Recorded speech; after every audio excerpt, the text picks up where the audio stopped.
Hello everyone, आज है 19 जुलाई 2020 और हम आर्टिकल डिस्कस करेंगे द एडिटोरियल। तो आज का पहला आर्टिकल है क्वाइट डिप्लोमेसी। तो क्वाइट डिप्लोमेसी, इससे आप क्या समझते हैं? तो अगर मैं कहूँ कि एक्सप्लेन करें what is define quite diplomacy, तो आप क्या डिफ़ाइन करेंगे? चलिए आप डिफ़ाइन करें, 50 शब्दों में कोशिश करें इसको डिफ़ाइन करने का। Define quite diplomacy. तो वैसे जान लें, क्वाइट का मतलब आप जानते हैं चुपचाप, खामोश, और डिप्लोमेसी का मतलब होता है कूटनीति। ठीक है, तो ये बातें क्लियर हो गई। क्वाइट मतलब खामोशी तरीके से आप अपने कूटनीतिक माध्यम से अपने मकसद को पा लेते हैं।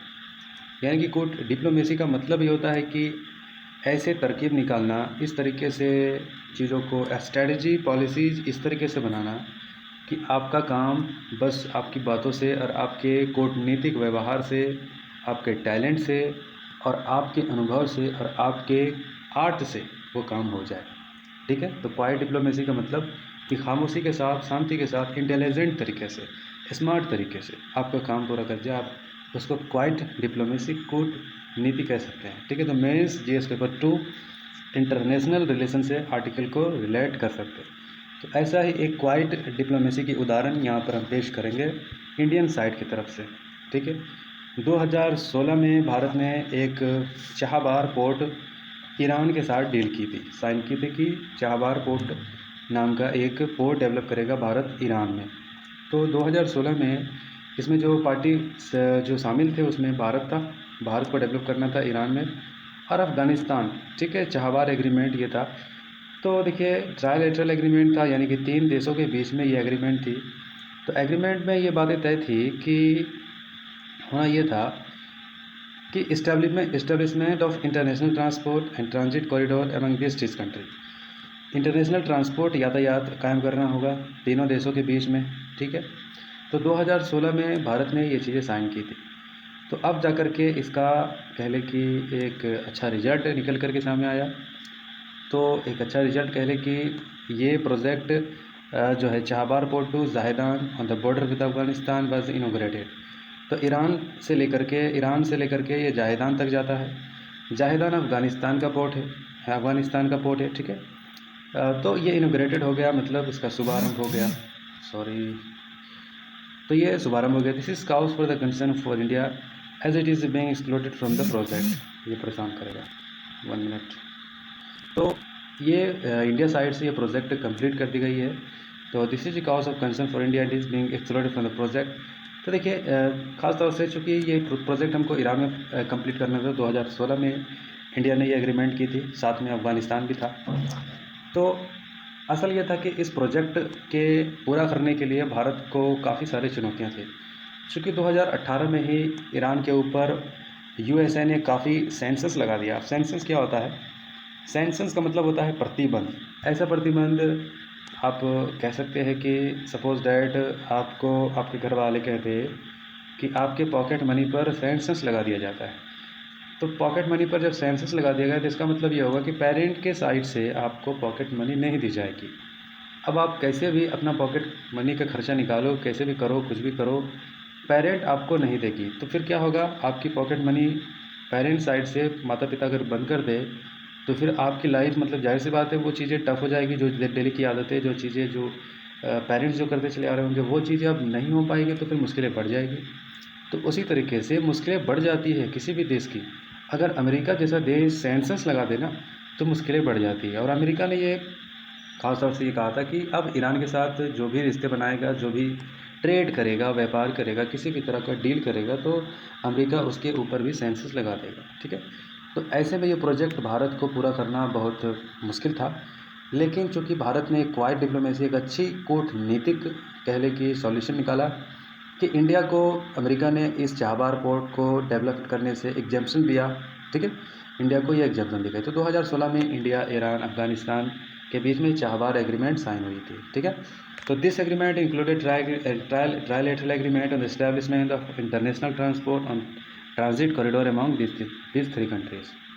The plan interconnected to the international north-south transport corridor through Iran to Russia and Europe. तो भारत का मकसद ये था कि भारत ईरान के थ्रू, ठीक है, ऐसा कॉरिडोर भारत बनाना चाह रहा था जिससे कि रसिया को भी पूरी तरीके से फुल्ली एक्सेस कर लिया जाए, ठीक है, और फिर यूरोप तक जो है पहुंचा जाए। तो भारत का ये मकसद था, चाबहार पोर्ट बनाने का मकसद कि ईरान के रास्ते भारत रसिया और यूरोप के साथ जुड़ना चाहता था। यूरोप से अपने ट्रांसपोर्ट, अपने यातायात चीज़ें जो है, ट्रेड वगैरह जो है बढ़ाना, अपना कनेक्शन बनाने की कोशिश की। साउथ ट्रांसपोर्ट कॉरिडोर बनाने का मकसद था। ईरान में चाबहार पोर्ट डेवलप करने का मकसद ये था। The project would have the time and the cost of doing business with the Central Asia and Europe. This require building of a road and rail link from the Chabahar to Jahedan. तो ये project इस तरह से है जैसे कि road और rail link होगा। कैसे होगा? ये होगा चाहबार से लेकर के जाहेदान, ठीक है।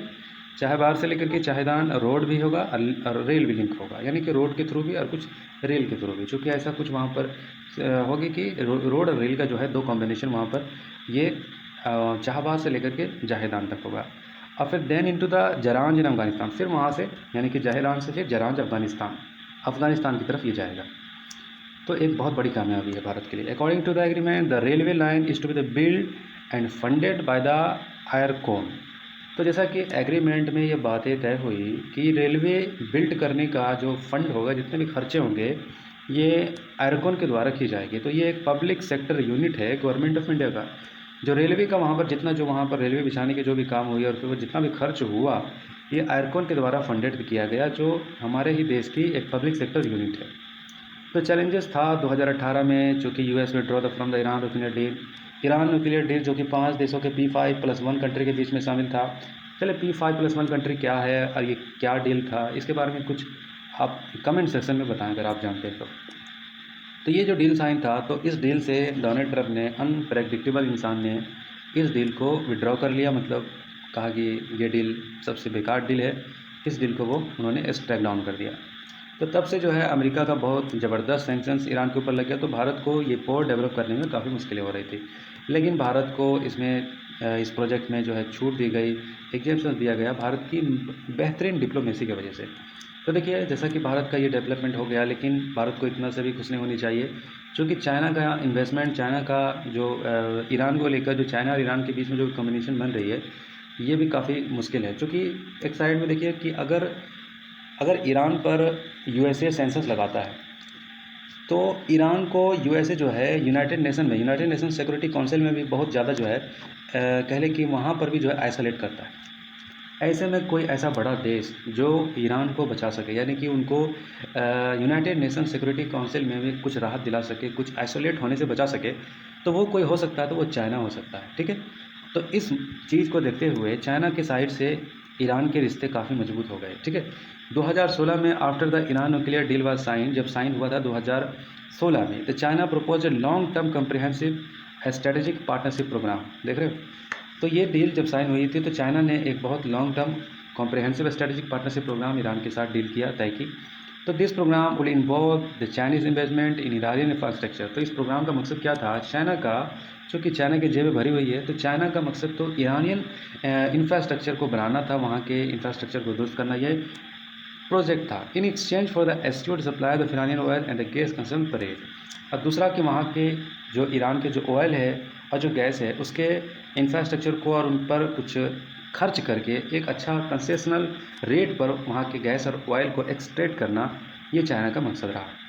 तो also Iran is blamed from the conflict in the Middle East and the US is planning to pressuring Iran through the UNSC. तो देखिए, ईरान के ऊपर यूएसए ब्लेम करता है कि जो है ईरान जो है मिडिल ईस्ट के ऊपर जो है काफ़ी इनके वजह से जो है वहाँ पर कह लें कि कन्फ्लिक्ट बना हुआ रहता है, तो आइसोलेट करता है। यूनाइटेड स्टेट जो है वो अमेरिका जो है इनको यूएनएससी में आइसोलेट करता है। तो ऐसे में चाइना जैसा देश ईरान को ही बचा सकता है। तो ऐसे में चाइना के साथ रिश्ता जो है ईरान का काफ़ी दुरुस्त हो गया। This is expected to help Iran gaining support at UNSC, ठीक है।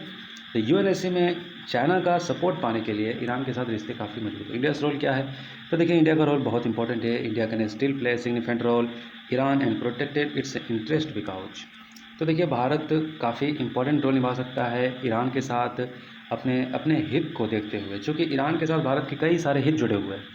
ईरान के साथ भारत जो है काफ़ी 14-16% जो है ईरानी ऑयल पहले भारत खरीदती थी, अभी भारत जो है नहीं खरीद रही है। लेकिन भारत को आने वाले वक्त में ईरान ही फ़ायदामंद है इस वजह से, क्योंकि ईरान जो है काफ़ी फ्रेंडली हमारे साथ जो है डील होता है। ईरान जो है हमें कह लें कि काफ़ी वेवर देता है ईरान, ठीक है।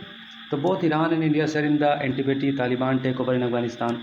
तो तालिबान जो कि चूँकि अफ़गानिस्तान में काफ़ी वहाँ के व्यवस्था को बिगाड़ करके रखता है, तो ऐसे में तालिबान को कह लें कि तालिबान के ख़िलाफ़ जो है ईरान, इंडिया और अफ़गानिस्तान की वहाँ अफ़गानिस्तान गवर्नमेंट की एक ट्राइलेटरल कॉम्बिनेशन बन सकती है। तो ये भी भारत के लिए जो है अफ़गानिस्तान के धरती पर भी अपनी हित को देखने के लिए ईरान का सपोर्ट जो है भारत ले सकता है। ईरान को जो है ईरान को साथ ले सकता है भारत, चूँकि ईरान जो है इस बात की तरफ जो है काफ़ी इनकार नहीं करेगा। Iran is way of growing Chinese mercantilist tendencies, लेकिन ईरान जो है ग्रो कर रहा है, चाइनीज़ मर्केंटलिस्ट ग्रो ही कर रही है वहाँ पर।